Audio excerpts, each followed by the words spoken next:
really blessed to have Lori here. She's very nice with what she does, so thank you for that.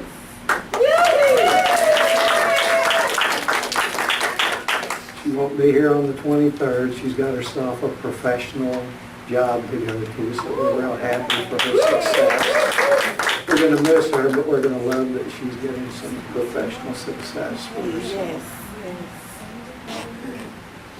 The next portion is the thought for the day. And I've got a few thoughts here to share. It's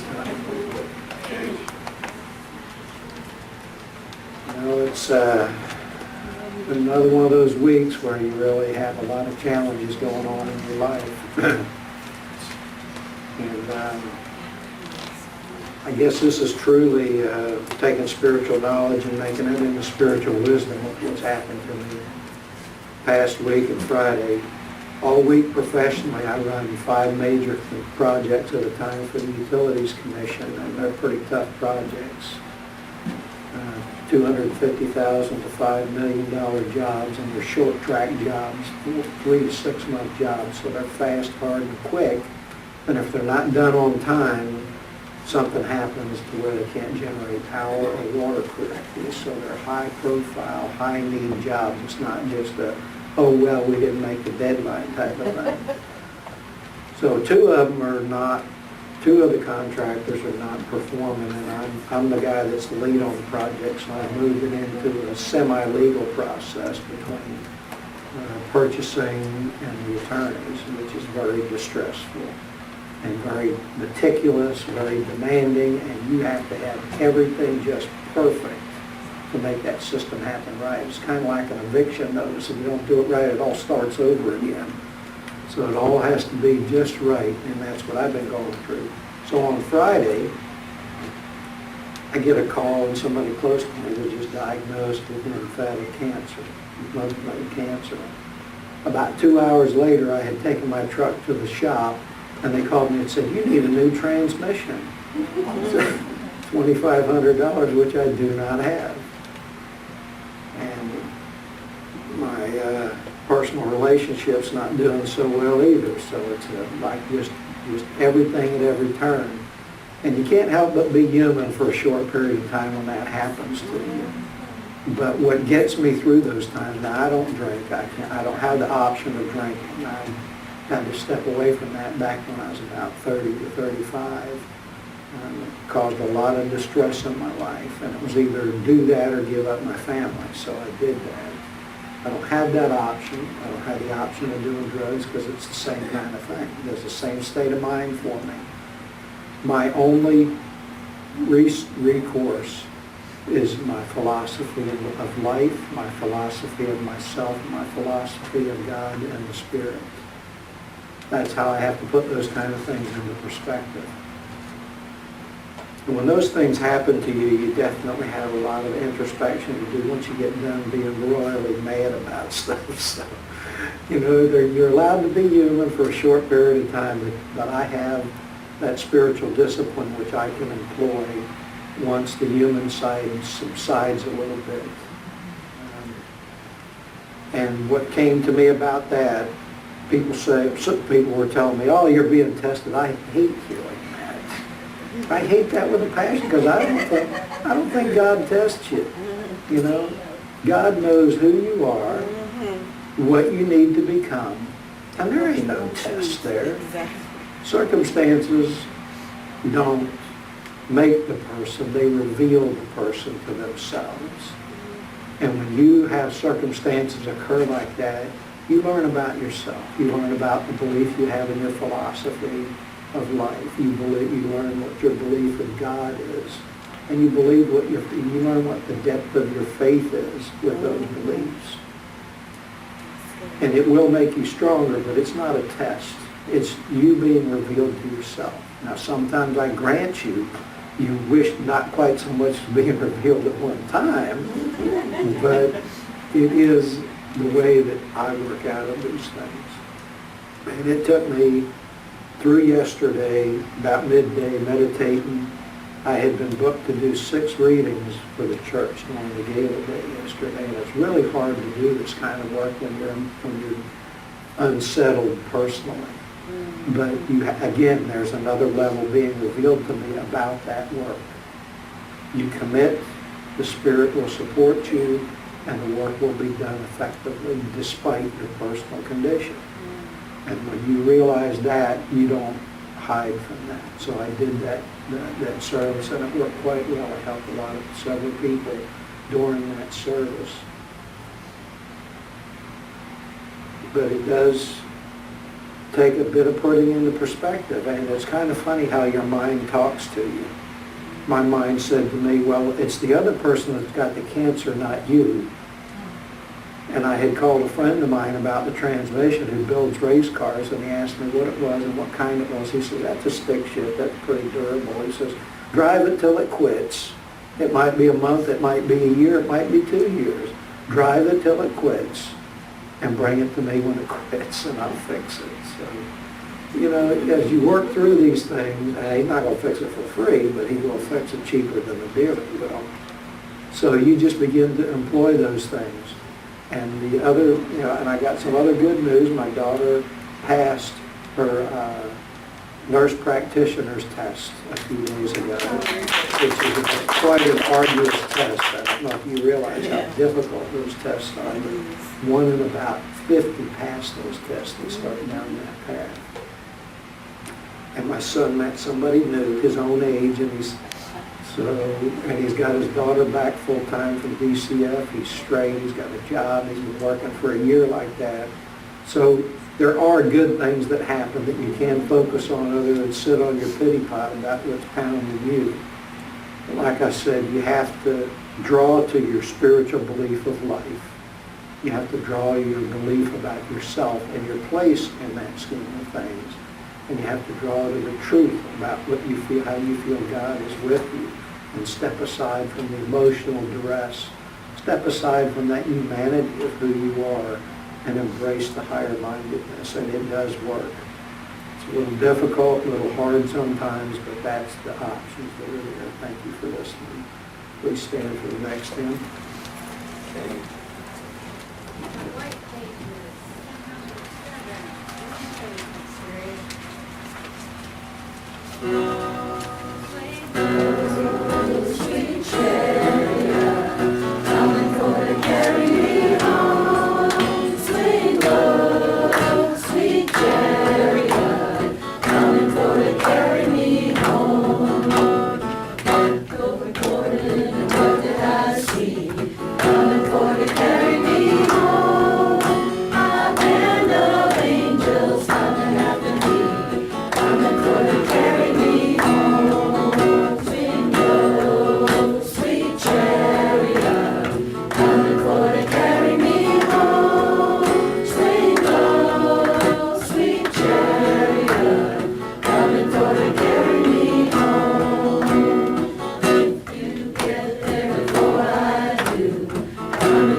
Ashkin will lead us in a guided meditation. During the service, you're going to hear this during the meditation, which means the healing chairs become vacant, so you can enjoy the meditation and the healing if you choose to. If the chairs here are full when you hear that, sit in the chairs in the back, and we'll guide you forward when the chairs become vacant. We'll start this service by reading the prayer for spiritual healing on the back. I ask the great unsealing healing force to remove all obstructions from my mind and body, and to restore me to perfect health. I ask this in all sincerity and honesty, and I will do my part. I ask this great unseen healing force to help both present and absent ones who are in need of help, and to restore them to perfect health. I put my trust in the love and power of God.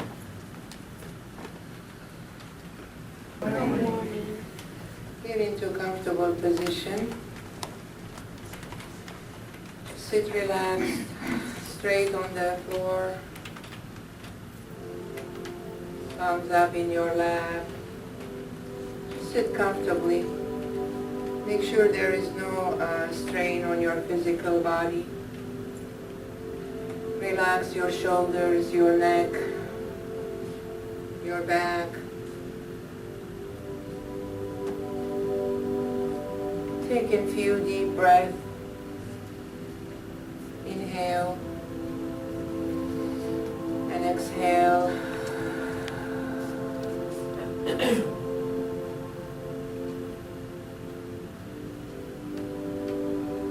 Taking another deep breath in. Exhale.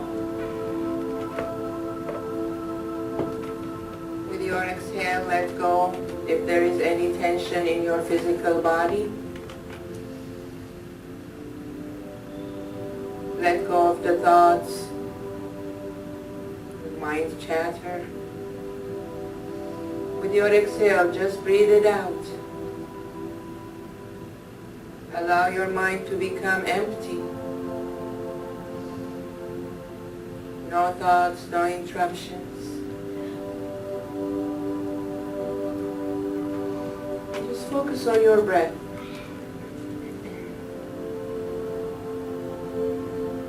Engage with the rhythm of your breath.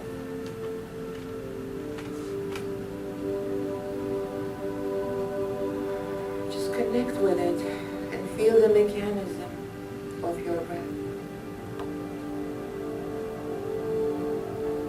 While you breathe in and out, feel the motion of your breath.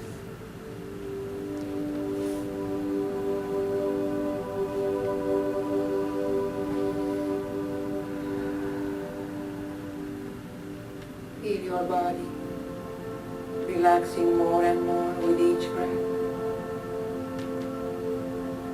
and your mind becoming quiet, silent.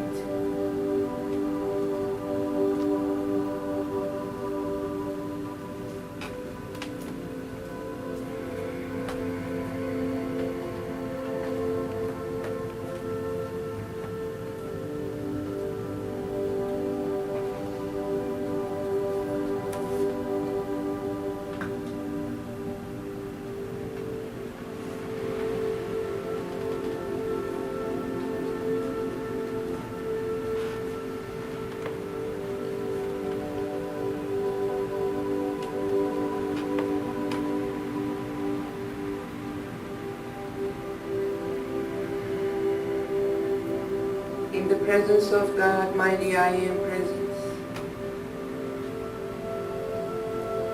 I now call forth the divine healing energy to be here at this time and to provide each one of us with the healings that we need for our mind, body, and spirit.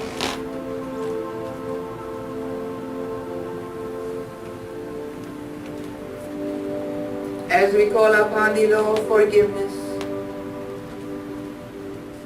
we forgive all those who have hurt us. We forgive those who have caused us pain and suffering. We forgive and we detach with love. We let go emotions of fear, anger, resentment. We let go of whatever is holding us back from achieving our highest potentials. We let go of situations, circumstances, friendships, relationships that are interfering with our spiritual growth. We let them go to the light of God that never fails.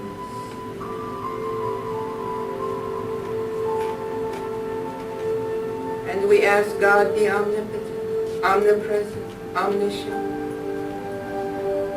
to be in charge of our lives, our existence, our soul and spirit, while we are here in this physical plane, on earth and beyond.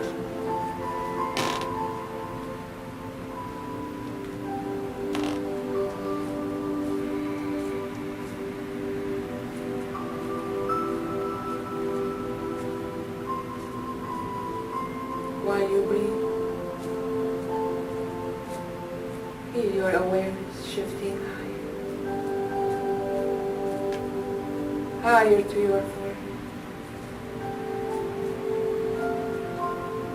And look up above your head. Envision a brilliant, brilliant golden light that is up above your crown. Connect with this golden light.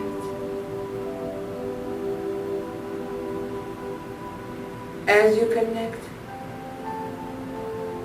feel golden energies coming from this golden light down to the crown of your head, entering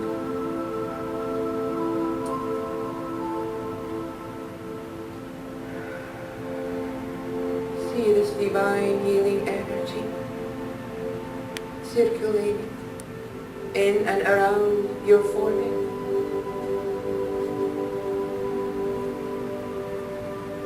Healing and clearing your mental body.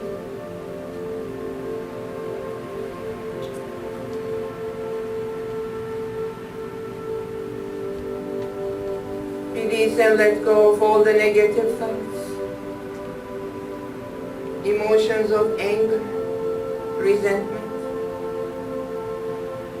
Feel this healing energy, just pushing away and clearing these thoughts from your consciousness.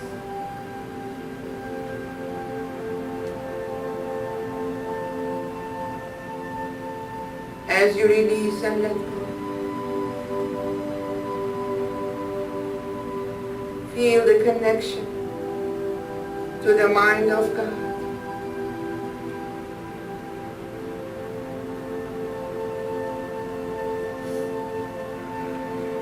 As you connect to the mind of God,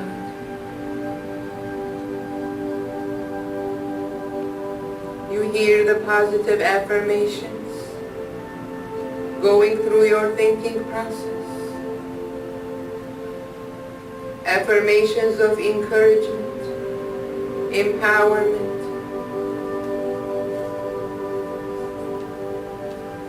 See this energy enhancing your creativity, activating your highest potentials, your productivity.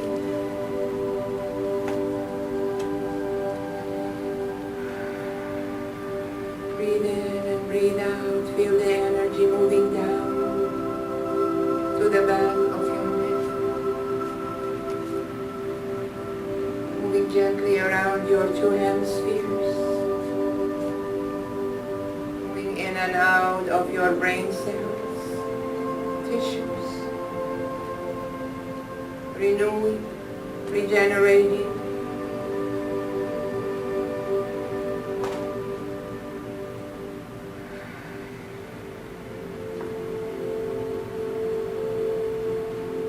Feel the energy moving down to your neck, your throat, clearing the blockages, enhancing your communication skills with encouraging thoughts, words, Speak up your divine truth.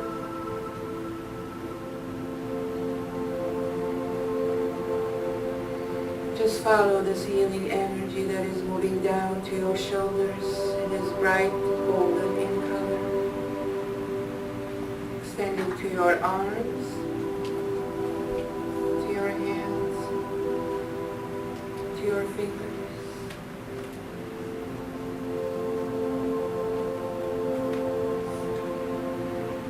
Feel the energy moving back up and filling your entire chest. Your back, lower back, your stomach,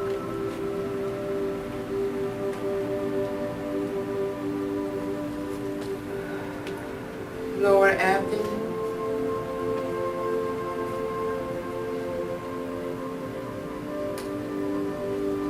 feel the energy touching your emotional body.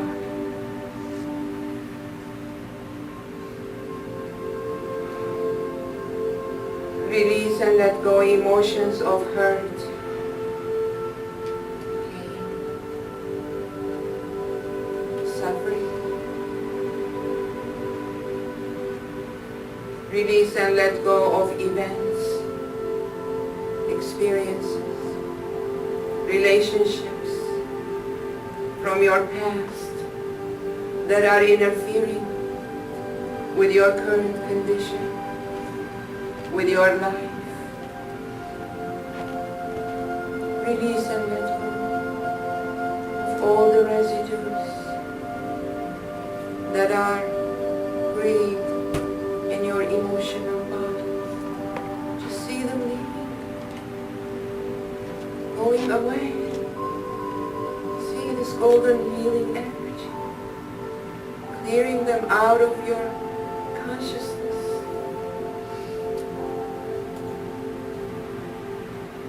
Whatever happened in the past was meant to happen. See the goodness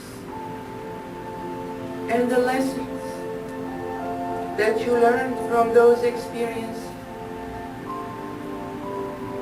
Bless them for their imperfection and let them go without judging, with acceptance. Make peace with it. Forgive those who have hurt you. Forgive those who have caused you pain. For they do not know what they're doing. But you do. It is through forgiveness that we heal. Release and let go. As you release and let go, feel the freedom. Feel this golden energy flourishing inside your physical body, your mental body, your emotional body, and bringing them into balance and harmony and perfection.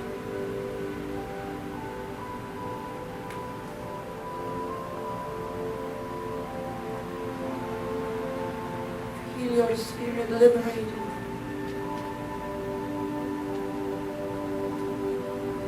Feel the inner freedom, the joy, the happiness, and the good sensations. Those are your true emotions. Embrace them. Nurture.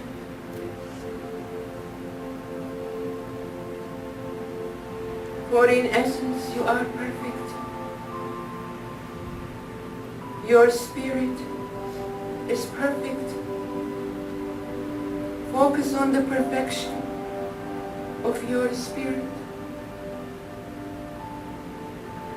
The spirit is the spark of light that is within you. And the love in your heart, it's the love of God that is infinite, unlimited, forever lasting.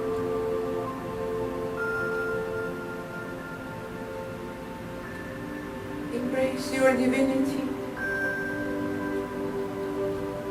by rising above the human conditions, the human behaviors, and focusing on the perfection that is within each soul, within each person, within you. God lives in your heart. Your essence is love. Connect with your essence and feel God's unconditional love and compassion overflowing from within and without. Feel God's loving energy embracing you, comforting you.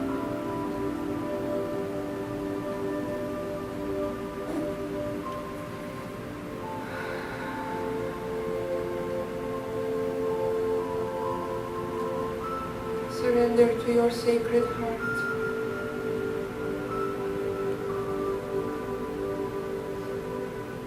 Have compassion for yourself and others.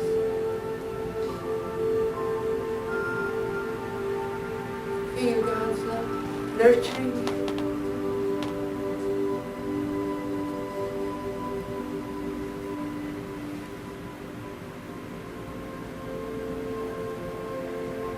As you focus on your heart, feel this golden light, the golden energy, expanding outside your physical body, creating a beautiful circle of golden light.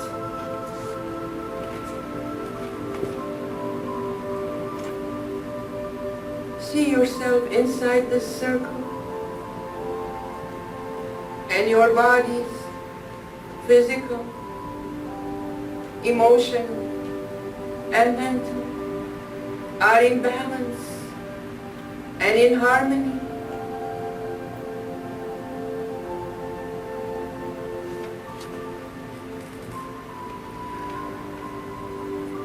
You feel whole, you feel complete.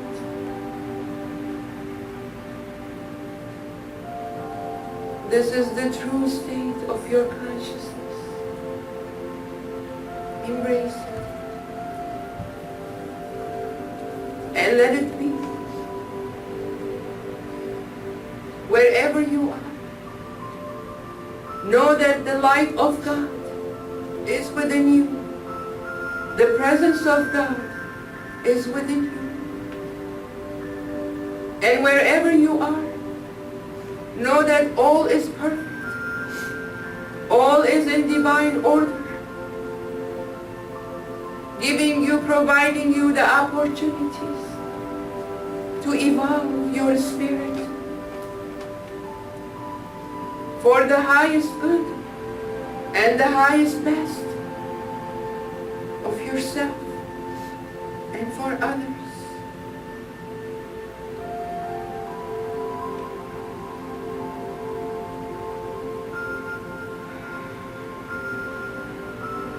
Embrace your divinity and know that you are the light of God that never fails, and you are the love of God that never ends. Wherever you are, whatever you do, just be the light that you are. Be the love that you are.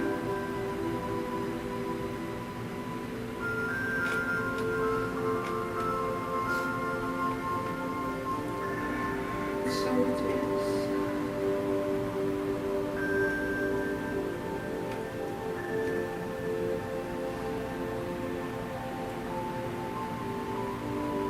let go of the light.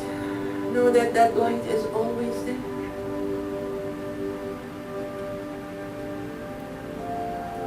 Feel your breath, your peaceful breath that is bringing you back slowly.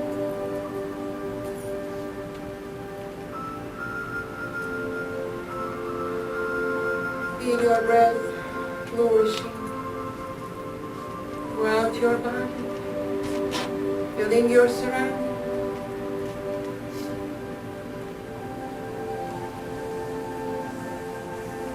Become aware slowly with your physical senses.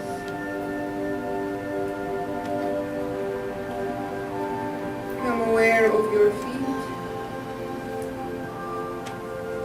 your hands. Come back to the here and now. When you're ready, you can open your eyes.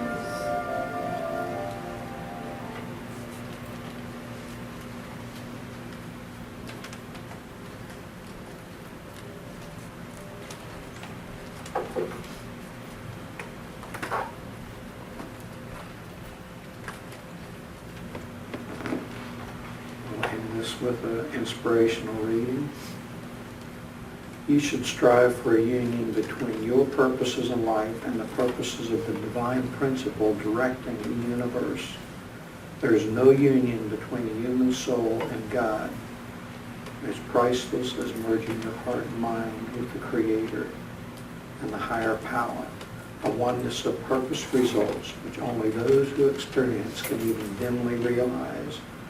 The oneness of purpose puts you in harmony with God and all others who are trying to do God's will. We stand for the next hymn.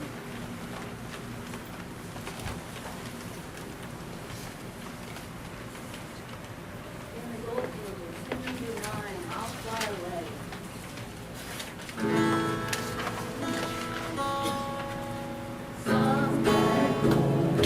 When this life is over, I'll fly away to that home on the celestial shore. I'll fly away. I'll fly away, oh glory. I'll fly away in the morning when I die. Hallelujah, by and by. I'll fly away. And the shadows of this life have flown. I'll fly away. Like a bird driven by a storm. I'll fly away.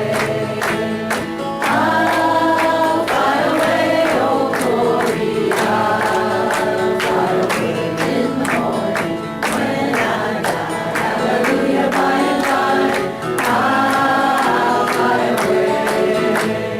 Just a few more weary days and then I'll fly away to the land where the joy shall never end.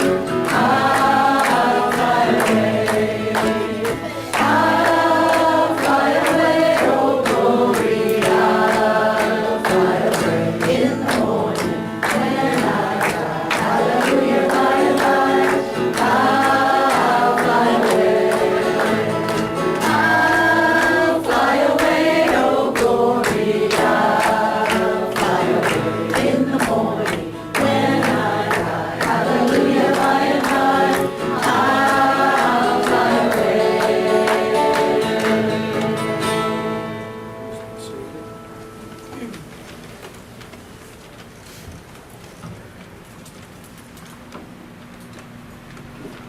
The next portion of the service is the inspirational lecture.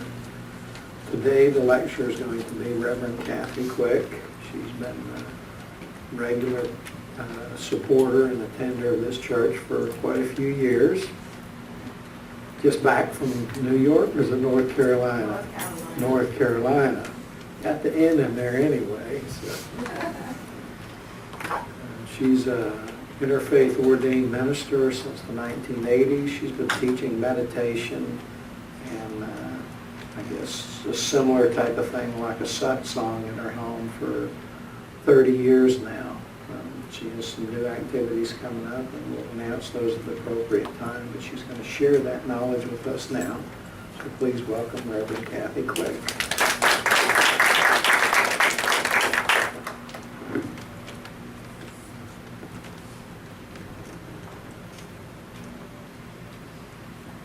Have to make sure that okay.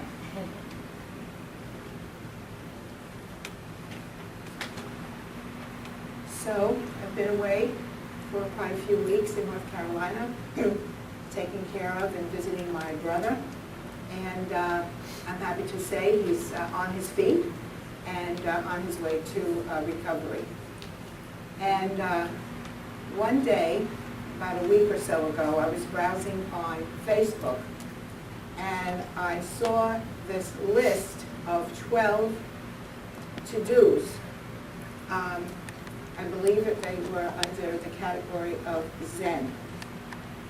And this list really struck me as being right on as to guidelines, practices, basic, simple things that we can all do, which, if done, can put us and will put us in a very calm, meditative, and grace-filled life. So as I read these 12 items, other thoughts came to me. So this list that started out as 12 became 18. So I'm going to share as quickly as I can in the time that I have some of these practices that we can all do. So the first practice that was recommended was do one thing at a time. The mind that is racing and trying to do several things at one time becomes very scattered and unable to collect itself. And if this becomes our way, which is called multitasking, and I know it's very popular, and I know that I do it as well. But if this becomes the way we do things, talking on the phone, driving the car, texting while we're having a conversation, all of these things, believe it or not, when it comes time to sit down for the prayer time or the meditation time, you find that your mind has not been trained to come to that single point. Your mind is still racing. There was a study done at the University of Sussex in England, and that study found that constant multitasking, which is what the children are doing today. My grandsons, they're 14, and since they were 7, I think they've had a phone, they've had all these machines. They don't know life without multitasking. And in some ways, this is a benefit. But according to the study, they found that people who regularly multitask have lower brain density in the region responsible for empathy and emotional control. I don't know if it has any connection to the craziness that's going on with the shootings in the theaters and so forth, but there's no emotional control. There's no empathy for anyone to do that to innocent people. I wonder if this is the price that society eventually will pay the price for. Additional research conducted at Stanford University in California, one of the world's most prestigious universities, did a study and found that people who are regularly bombarded with several streams of electronic information can no longer pay attention to one thing at a time, cannot recall information, or switch from one task to another, as well as those who focus on doing one thing at a time, from beginning to end. Something to think about. Practice number 2. Do each thing slowly, deliberately, and with awareness. As we work slowly, deliberately, and with awareness, we slow the mind down a bit. We apply attention to the task at hand, and we are aware of what we are doing. When we rush through a task with no awareness, we make mistakes. And sometimes we have to do it 2 or 3 times. Sometimes we break things as we go along. We misplace something because our mind is so out there, we're not aware of what we're doing, focusing on one thing at a time with awareness. So again, this is a tool that we can practice every day as we go about our day, so that when we come to sit down and meditate, or do anything that requires that kind of one-pointed focus, we can much more easily slip into meditation rather than having our mind swirl. Practice number 3. Do each task completely from beginning to end. These are Zen teachings. And they're there for a reason. And this is a continuation of the first 2 practices. I see many people, and I'm guilty of it as well, who stop at a task before completing it to the end. They're so rushed mentally, so pressured, with perhaps so much to do in any one day, that they stop, and it's not complete. And we all know it. We all know when something is not really finished. And if we surround ourselves with several things in our home or in our professional life with loose ends, we know it, and at some level, it bothers us. It makes us worried or stressed. And so we know it's going to break. I know I didn't do it right, but I bought myself some time. The Zen teachings say that is not the way to live a calm, meditative, grace-filled life.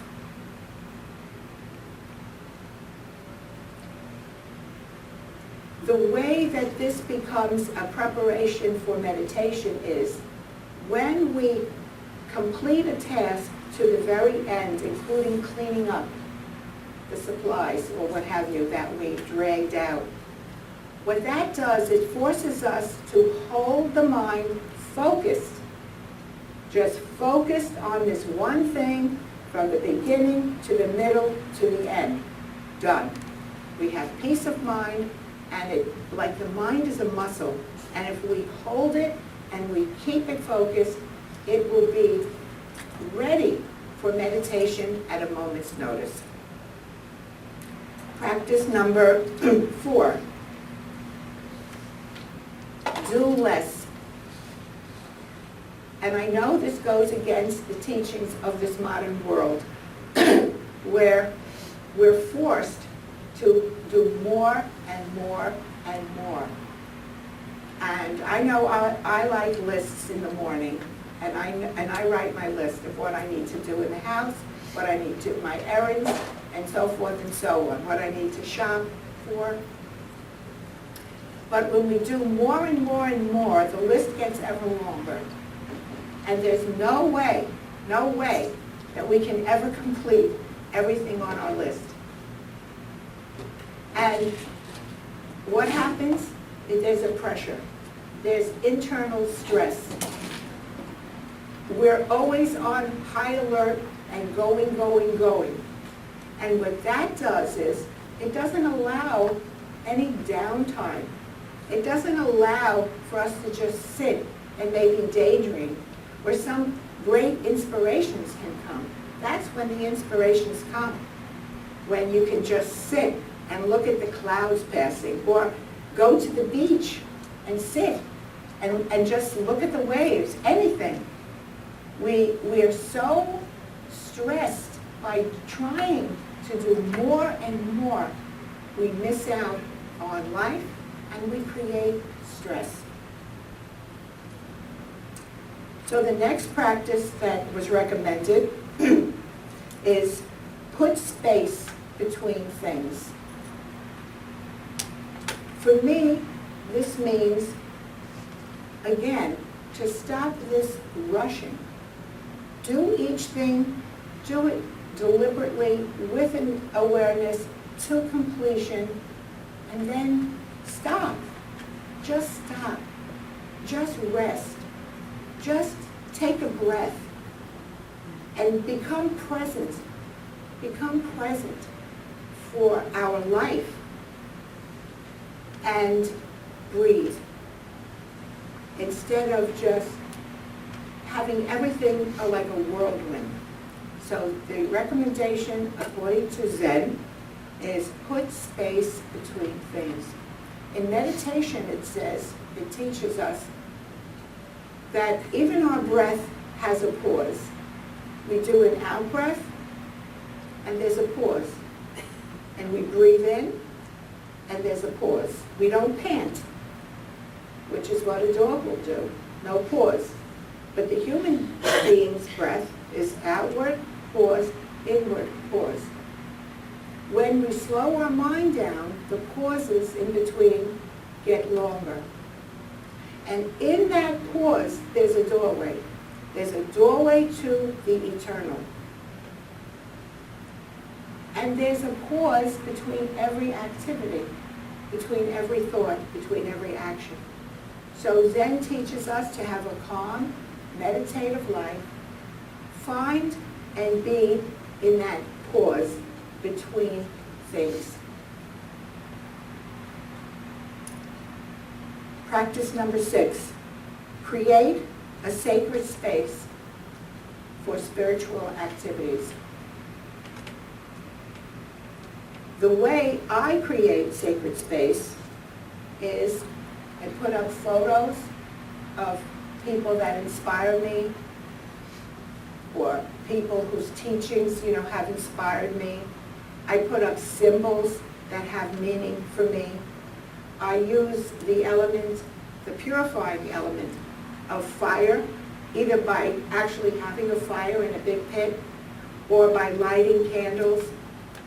I purify the atmosphere with incense and sage. I put crystals in different places in my room. I vacuum, I dust, I Windex. In other words, I clean, because I do believe cleanliness is next to godliness. And then I purify my body. I take a shower or a bath. And I have clothes that I just wear for spiritual practice. They're usually white, and it's a shawl. It's a cloth that I sit on. And what this does for me, and I think for everyone, it's you bring the sacred into the profane. You create a pause again. You create something sacred that is prepared so that when you sit for your spiritual practice or when people come to your home for a class, it has a different vibration than perhaps the space that they're used to. It's calm, it's meditative, and people can receive what they've come to receive. And this is very important also. When we develop a meditation practice, to keep a set of clothing aside just for meditation. Doesn't have to be white, it can be black, it can be anything, but keep it aside. And so again, it's a ritual perhaps, and perhaps we've gotten away from ritual, but there's something said for these simple rituals that create sacredness.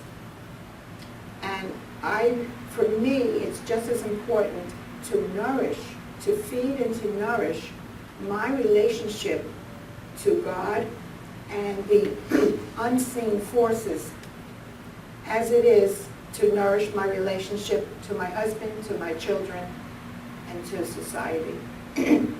So create sacred space in our homes. Next practice, designate time for certain things. How often do we think or hear others say, I'd like to take meditation, I'd like to do this or that, but I don't have time. As the girl says in the ad, newsflash, you know that ad with the insurance card? Newsflash, we all have 24 hours in a day. No one has more, but no one has less. It's up to us how we use those 24 hours. And if something is really important to me, if something is really important to you, we must designate time. Even if it means writing it down. That's what I do anyway. As a reminder, I'm going to do this today because this is important. And so we designate time for meditation, we designate time to, eat. We never forget to eat, that I know, for me anyway. We never forget to eat. We never forget to sleep. So many hours are taken. So the few hours that are left, if something is really important to us, we must designate time. The next practice is devote time to meditation. If we're going to designate time for things that are important to us, the most important thing, I feel, is designating time every day for prayer and meditation. Even if it's 10 minutes, if it's 20 minutes, 40 minutes would be great. But designate the time. We have 24 hours in a day, and it's recommended that we do that first thing in the morning. For some it doesn't work. Then designate it for the last thing before going to sleep. I find that when I meditate in the morning, the rest of the day is very calm. Not that things don't come up. Things always come up, as Reverend Steve talks about. Things always come up. But when you begin the day in that space of peace and calm, you can handle things much better.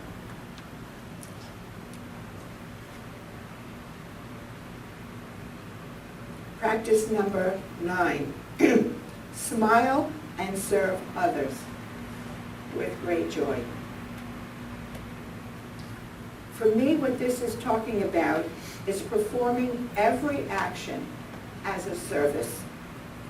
At work, with a client, with a customer, everyone, it's a practice. I'm not saying it's a perfection, but it's a practice.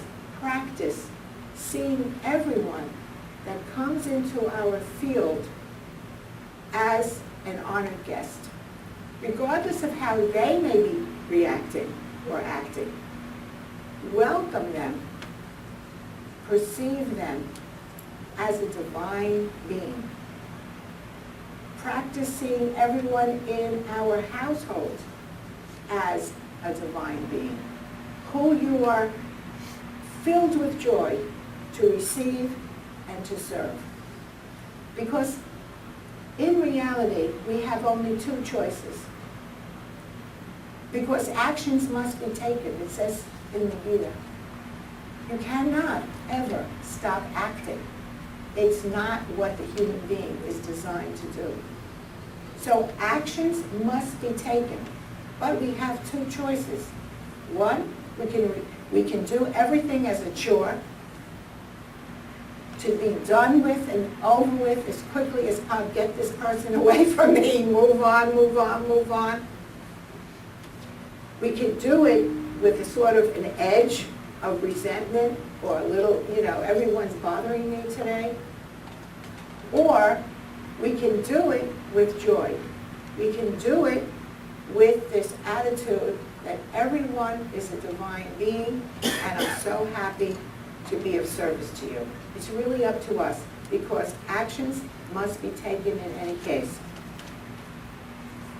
Practice number 10.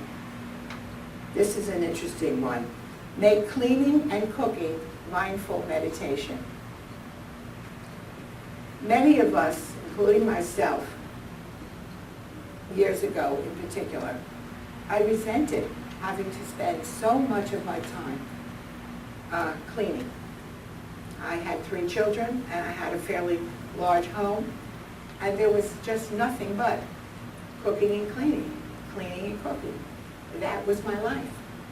And I used to do the dishes and say, God, is this this is what my life is all about? But Zen tells us that if we do these 2 particular chores, cooking and cleaning, it takes that ruffle, it takes that edge away. If we go out to eat a lot, if we go and we eat fast foods a lot, we all eat fast foods, but it's a question of proportion. If we grab and go, if we don't eat well, how can we feel well inside? As far as cleaning, if our house is a mess, if dirty clothes are all over the floor, if there are piles of paper on every tabletop, if there are dirty dishes in the sink, because we don't have time and I resent doing it, how can we possibly have a clean, tidy mind? In the Eastern teachings, it says that our environment is nothing more than a reflection of our mind. That's why when you go into a Zen type or meditative space, there's hardly anything around. There's a cushion, there's maybe 1 picture, maybe 2 flowers.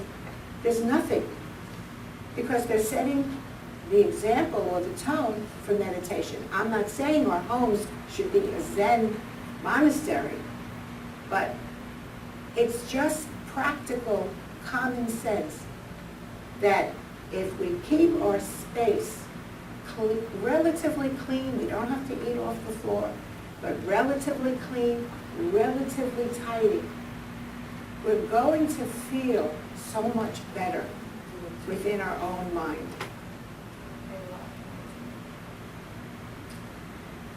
The sages from the East have given us a technique to live in that space of peace and calm. And that technique is called japa. So the technique goes like this, that with every out-breath and with every in-breath, you silently repeat a sacred sound, a mantra. It could be Om, it could be Om Namah Shivaya, which is what I use. It could be any mantra or any word that has a high vibration. And as I said, we have to perform action anyway. We're breathing anyway. We can simply repeat with our breath, Om Namah Shivaya, Om Namah Shivaya, or Om, Om, and go about our daily life. And in this way, we are in meditation all day. Another teaching that I've received is that whatever energy, and I know that Ashkin will relate to this, whatever energy is going on in the mind comes out in the breath, comes out through our pores, and comes out through our hands. So if we are in a very angry or frustrated or what have you state of mind, we are going about in our home and we are discharging that energy. So, and more importantly, that energy goes into the food we prepare. when you go to an ashram or a monastery just to do a retreat, we were always told, first, calm your mind. When we would do a seva or work in the kitchen, where we're cooking for maybe 100 people, 200 people, maybe someone's doing a salad, someone's cleaning the string beans, we each have a task. Before you touch the food, before you touch the utensils, please calm your mind. People come here to meditate. The food is there to support their meditation. First, put yourself in a calm space. Then, come into the kitchen, pick up the bowl, pick up the knife, pick up the string beans, and start doing, and repeat the mantra. This way the food becomes blessed, is known as prasad, and the people who eat that food are also blessed. So imagine if we're cooking for our children or our grandchildren, what vibration are we giving them? So keep it in mind, again, do everything with consciousness, with awareness, and do it with love. Even if you don't repeat a mantra, not everybody is for the mantra. Just think love, and that's enough. That is the highest vibration. Practice number 11. Think about what is necessary versus what is desired. That's a big one, and it was a big one for me. So many of us never come to understand that just because we desire something, that it means we should have it. A desire is simply a desire. If you leave it alone and don't act on it, sooner or later it goes away. That I have found to be true. Maybe it'll be replaced with another desire. That's true too. But you learn that it's just another thought vibration. So what? Let it go. And so what I did as a practice when I went grocery shopping, because I had to watch my money very, very carefully. I still do. But at one point it was very, very critical. And my hand would automatically reach for something that I was accustomed to buying. And but I couldn't afford what I was accustomed to. Is that item necessary? And more than half the time, no, it's not necessary. It'd be nice, but it's not necessary. And I would put my hand down. Or these magazines come in the mail, and you see all these beautiful clothes on very thin models, which never look the same on me. Yeah, I want it. But is it necessary? No. And by doing this, I was able to live within my means, which was a great stress reducer. Because when we don't recognize, just because I want it doesn't mean I must have it. It's just a desire. When we buy everything or grab everything simply because we desire it, what happens very often is we overstretch our resources. And what does that do? We become so stressed. We can't pay our bills on time, which also creates stress. Then if we buy something, we need space for it. How many shirts fit in on a pole? I mean, there's just so much closet space. So you have to find space for it, and then you have to care for it. All of this, unknowingly, little by little, creates stress. So know the difference between what is desired and what is necessary. Another practice is be grateful for everything. When I say everything, I mean everything. The good, the bad, and the ugly, as they say. Absolutely everything that happens to us happens for a reason, And in some way, even though it may not be obvious in the moment, is a gift. The gift may come as a wake-up call. That the person that you thought was your best friend and had your best interest at heart isn't so. The wake-up call may be in the form of being let go of a job, but it was time you realize, wow, what a gift. It really was time for me to move on, but I didn't see it. I was living in fear of letting go. So we know this from living life, that we need to be grateful for every single thing that happens to us and see and have faith that eventually there will be a gift in it. Be generous with your time, money, and knowledge. Jesus said it is better to give than to receive. And we all know this saying. But when we put it into practice, when we give, whether it's through a tithe, whether we give of our time to somebody, when we give of our knowledge through giving courses and classes, more and more is given to us. It says in Luke 6:38, "Give, and it shall be given unto you. Good measure, pressed down, shaken together, and running over. For with the same measure that you give, so it will be given unto you." So give. There are several other points. My time has run out, but I have a list in the back of these 18. If you'd like, you can pick it up or email me. I'll conclude with number 16.